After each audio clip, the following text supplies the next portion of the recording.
Thanks for joining us for the Savvy Ladies Wednesday Wisdom webinar. I'm Maggie Montemuro, and I'm the Marketing Coordinator at Savvy Ladies. I'd like to remind everyone that if at any point you have any questions during the webinar, you can type them into the chat box. If you're joining us by phone, please email your question to info@savvyladies.org. Today's presenters are Lena, Beck, Rorvig, and Laura Espriu. Lena is the co-founder and CEO of Beck Global Consulting and the founder of Bragging for Women. Laura is a consultant at Beck Global Consulting. Both Lena and Laura have an international background and have worked for global companies. They are both passionate about empowering women. Thank you so much for being here with us today, Lena and Laura, and I'll hand it over to you now. Thank you so much, Maggie. We are really pleased to be here today and be able to do this together with you. We are a big admirer of your organization, so it's really an honor for us to be allowed to have this webinar with you. So let's get started. Well, when growing a pair isn't an option, I guess that's what we as women can relate to. We are often given really well-intended advice on how to cope in the professional world. So man up, or just act like one of the guys, or just grow a pair. And people mean well when they say it, but of course we can't. And of course that doesn't help us, because if we already knew how to grow a pair, we would do it.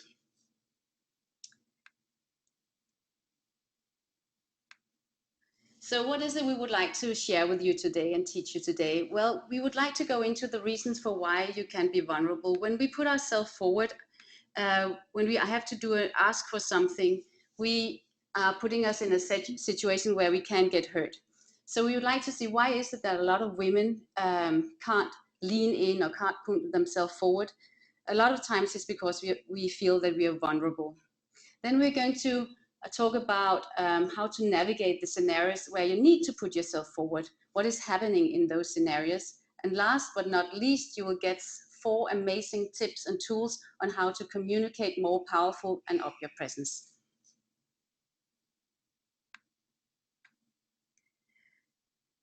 Maggie, you did an amazing introduction, so I'm not going to talk much about us at Beck Global Consulting. We are an international consulting company that helps companies to become much more successful through their great leaders and great teams. So we do leadership development, team development, coaching. We also help boards to perform much better and work together as a team. And then, of course, we do Bragging for Women. And we get more and more involved with working with professional women, because we can see the impact we have and also the need in the marketplace. We really have a dream to have more women in leadership positions, and Bragging for Women will hopefully help to do that. Laura, do you have anything to add? I think Maggie did an amazing presentation. Maybe you just have a little personal things you would like to add. Yeah, I agree with Lena. Thank you so much, Maggie, for that great introduction. So let me tell you a little bit about me. My name is Laura. I'm a consultant, as Maggie said. I'm also a career coach. And about my professional experience, I love to coach young professionals, and I also have experience coaching directors. So I also have international business background. I love to be a speaker, mentor, and coach. And I'm currently part of the non-profit Organizational Development Network of New York, where I lead the mentoring program, and I'm also in charge of the membership area. About my education, I have a master's in human resources. I also have an BA in psychology, and I got my certification as an executive coach. And just to share with you on a more personal side, I love practice yoga, and I also love to inspire and energize people. My experience has been working in cities like Mexico City, Barcelona, and now here in New York. Thank you, Laura. So I think we should get started, and Laura will start talking about vulnerability. Okay. Let's start with this topic that I love, because being honest, vulnerability is not a very popular topic nowadays, because we don't like to be exposed. We don't like to feel like bad. We don't like to feel embarrassed. And we don't like to share sometimes our feelings. We don't like to get hurt. But however, vulnerability is something great because it's the birthplace of innovation, creativity, and change. The beauty of feeling vulnerable is that you are your most authentic version.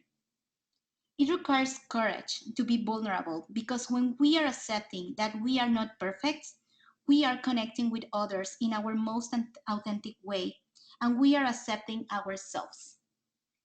Let's talk more about how can we take advantage of feeling vulnerable and how can we start understanding what it means, because self-awareness is the first thing that we need to do in order to start changing things.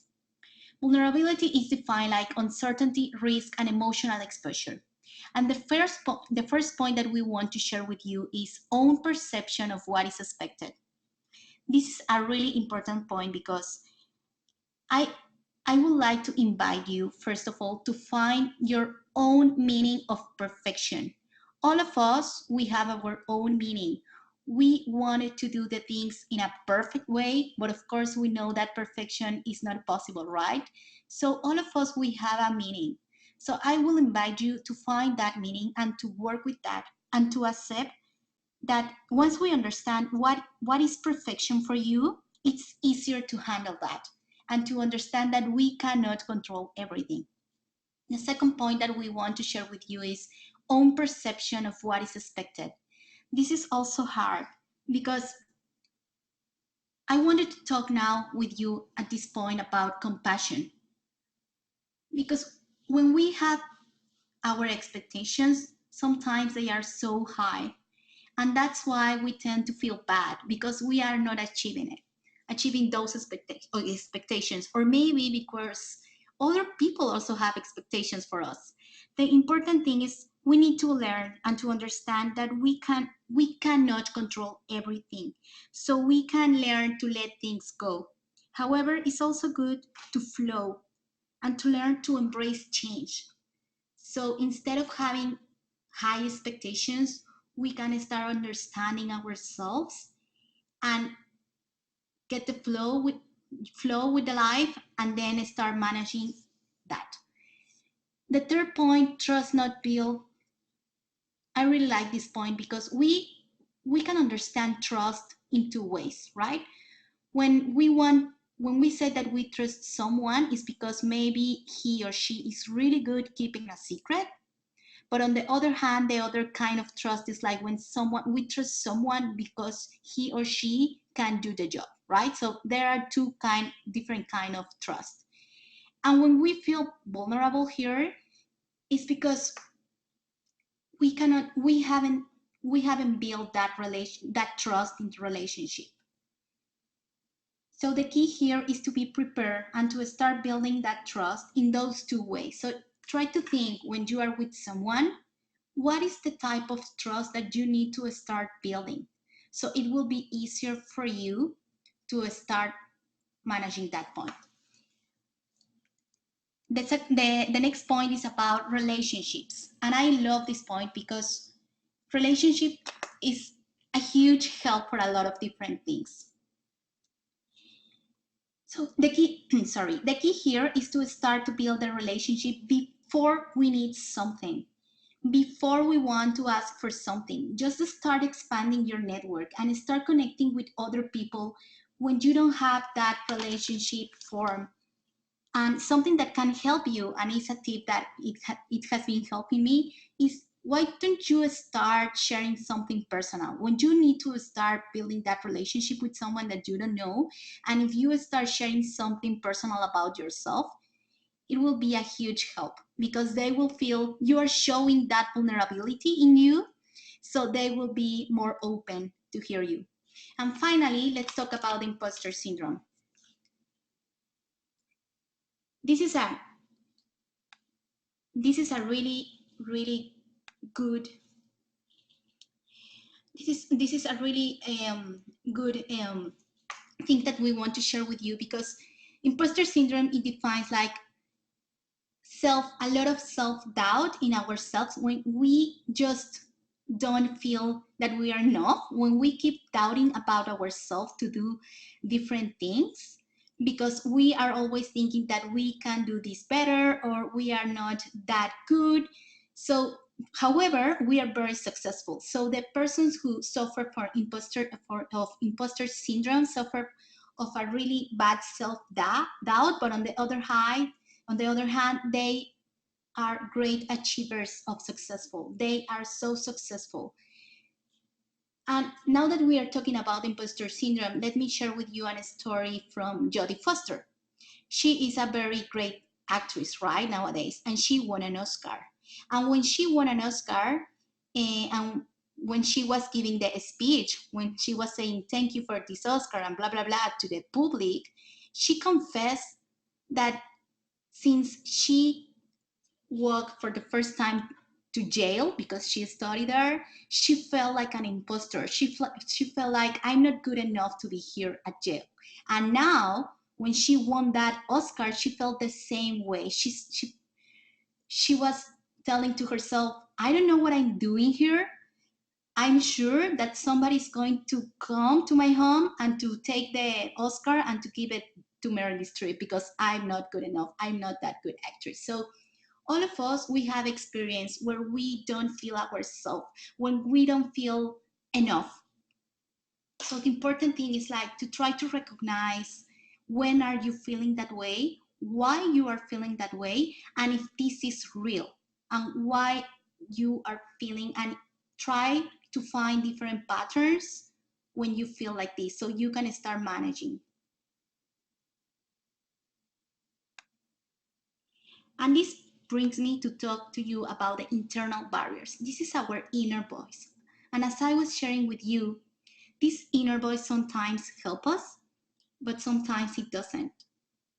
Because, for example, we tend to tell ourselves the whole time, as I was sharing with you, I'm not good enough. And when someone congratulates us for something that we did great, we tend to tell them, anyone could have done that. Of course, we also have this famous quote, right? I was lucky.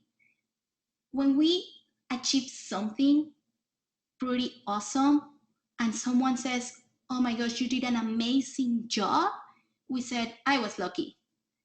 So we keep this power that we have in us, we don't see it and we don't share that.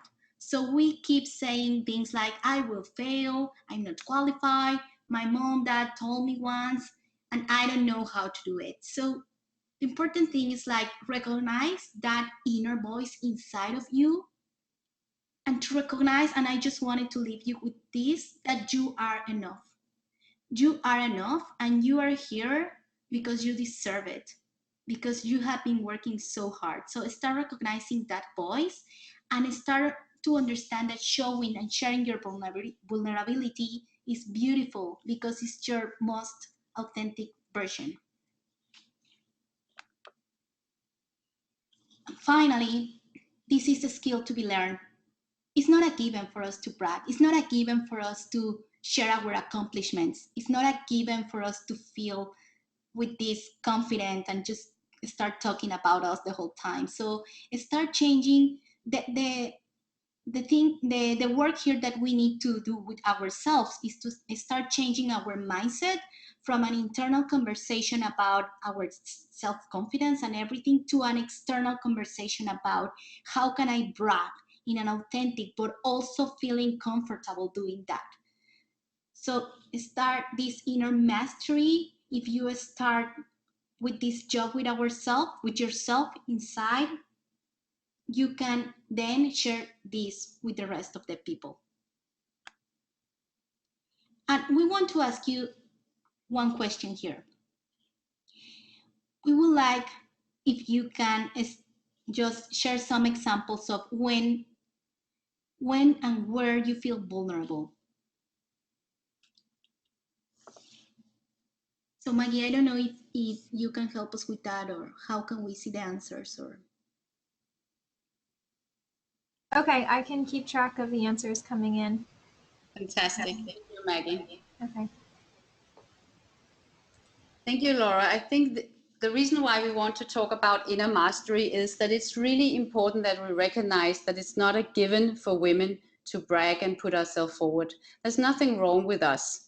And I think that just realizing that we're all in the same boat actually makes it much easier to start changing. So where is it we feel vulnerable?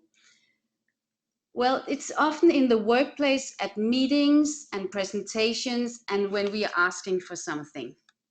So what happens at meetings? Well, what happens is often that we might have an inner voice saying that, I was not, someone interrupts you, they cut you off, you think that might say something stupid, or I don't have all the information, or my suggestion might be shut down. When we do a presentation, we also sometimes think, oh, someone knows much more about this topic than I do. Maybe I can't answer their questions, or I'm not prepared enough. And of course, when we have to ask for something, when we want a salary raise, when we want to ask for that fantastic project that is actually one of the strategic and very important projects for the company, and we really feel we are qualified to do it, then we think, do I really want to do it? And sometimes we think the risk of asking and getting a no is actually higher than actually asking. So we actually sometimes tend to not ask because we're afraid of getting the no. So what can we do about this? We have 4 advice for you, and we can say that if you just start implementing 1, 2, 3, or even all 4 of things, we are quite sure you will start accomplishing some of the things you actually want in the workplace. And in our terms, it will be like growing a pair, but we can't do that. So those 4 tips will actually help you. The first thing we would like to talk about is the use of powerful language. The second thing is how to make a really strong ask so you get what you want. Third thing is how to build relationship, as Laura also talked about the importance about building those relationships if you want something. And the fourth one is about positive body language. So what is a powerful ask?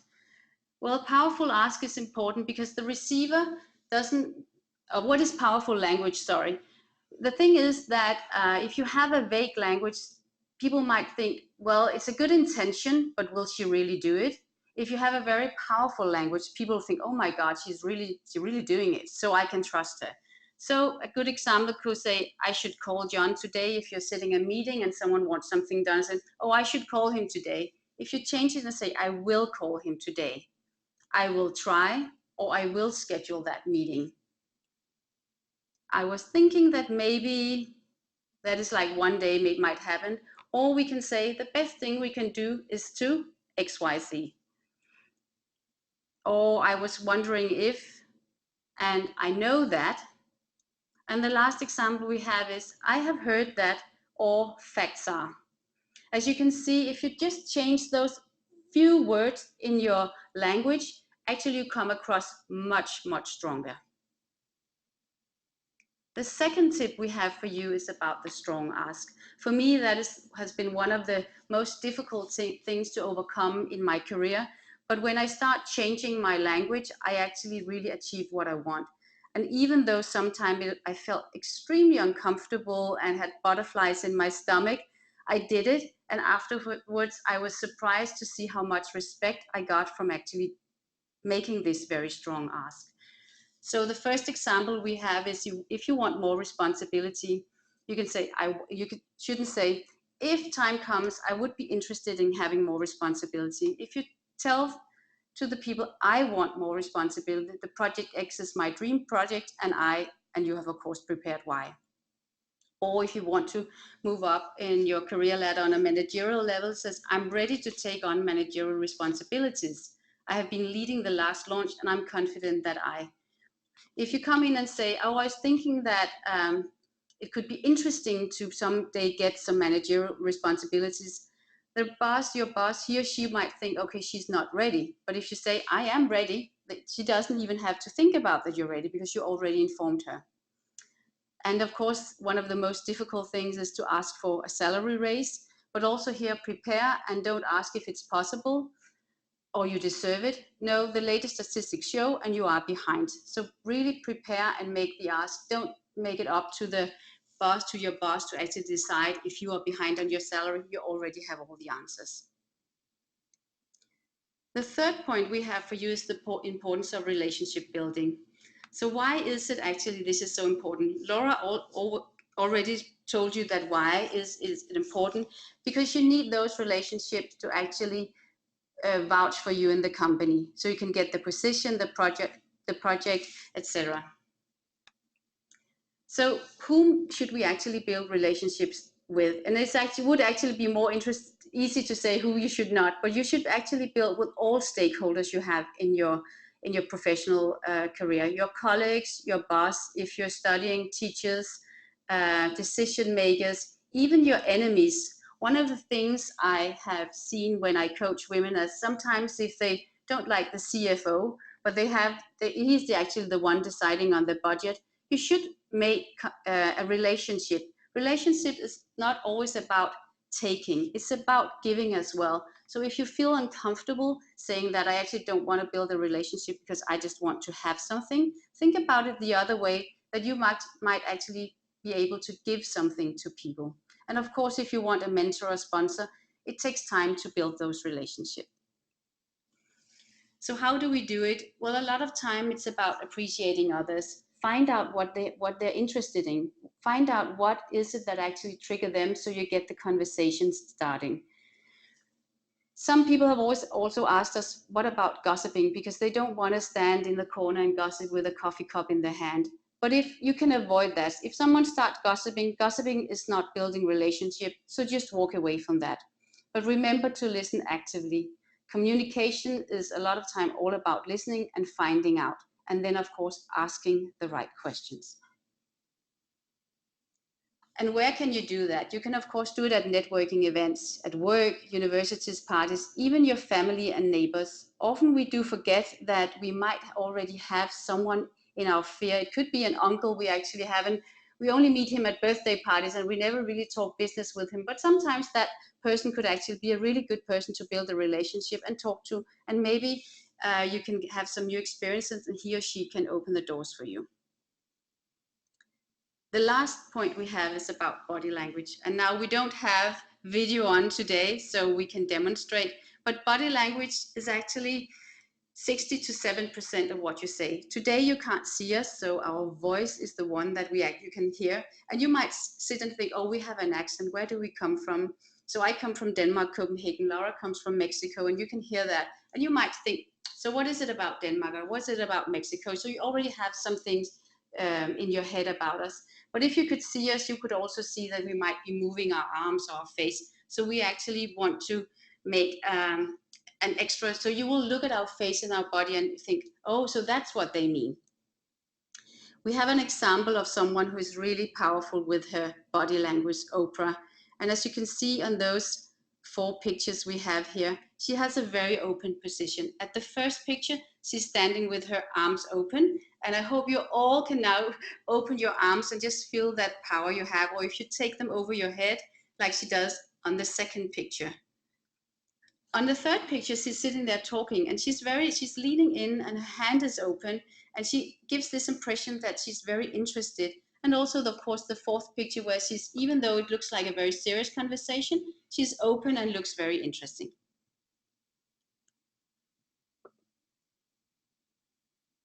So if you're haven't already stood up, please stand up and do a power pose with us. And you might feel silly, but I'm sure you can feel the energy.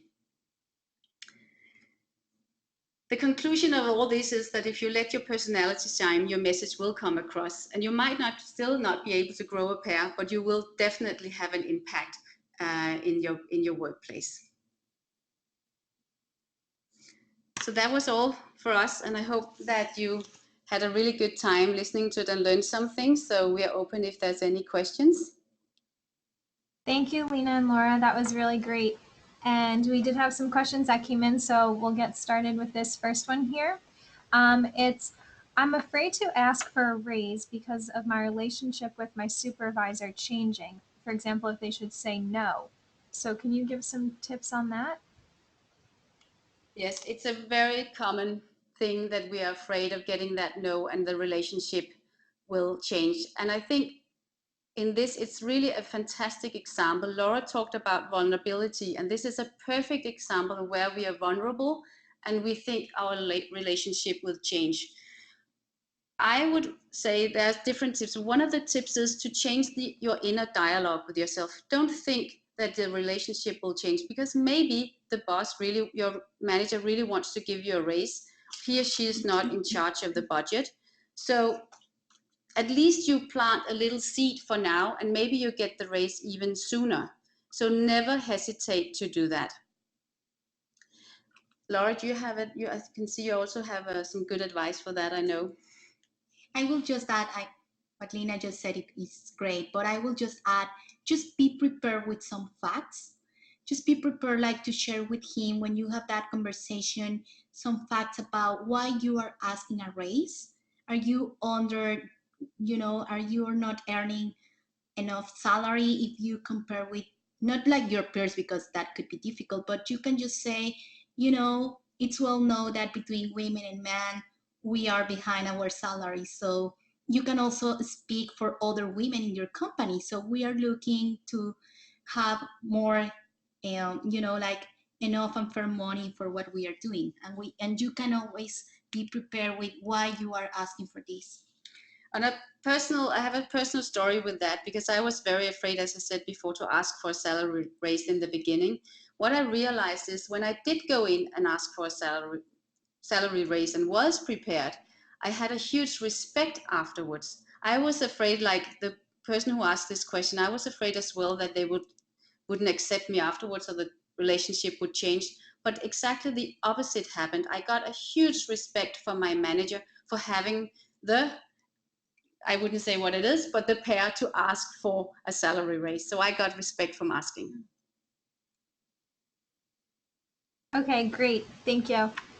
And another question is, do you have any suggestions for changing the inner voice?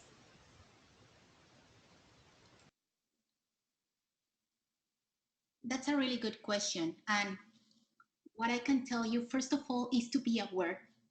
Try to identify first what is the things that you are telling to yourself the whole time. What is the first thing that comes to your mind when you are afraid or when you don't feel comfortable? What is the first sentence that you are telling to yourself?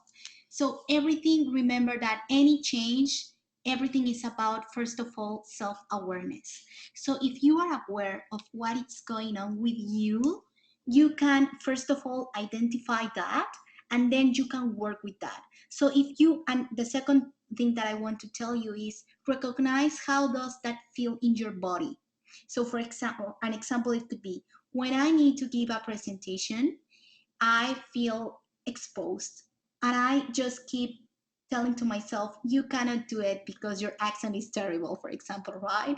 So if you try to identify then how does that feel in your body, like I start feeling like my stomach with butterflies and those kind of things, you can turn that feeling that you are having in that moment, you can start trying to change it for a positive feeling. How do you feel when you have a positive reaction? How do you feel when something is exciting for you? So try to bring that feeling to yourself so you can start changing your mindset. And just to add on that, I think also just talking about it is actually changing your whole perception. And you will, if you have a good friend or find a coach, talk about it, because we all have it. So that helps a lot to just talk about it with someone else as well. Okay, thanks. And we also had some questions come in about being more powerful at work. And some came in from women who work with mostly women, and others from women who work with mostly men. So, can you talk a little bit about the differences or maybe similarities in their approaches to being more powerful?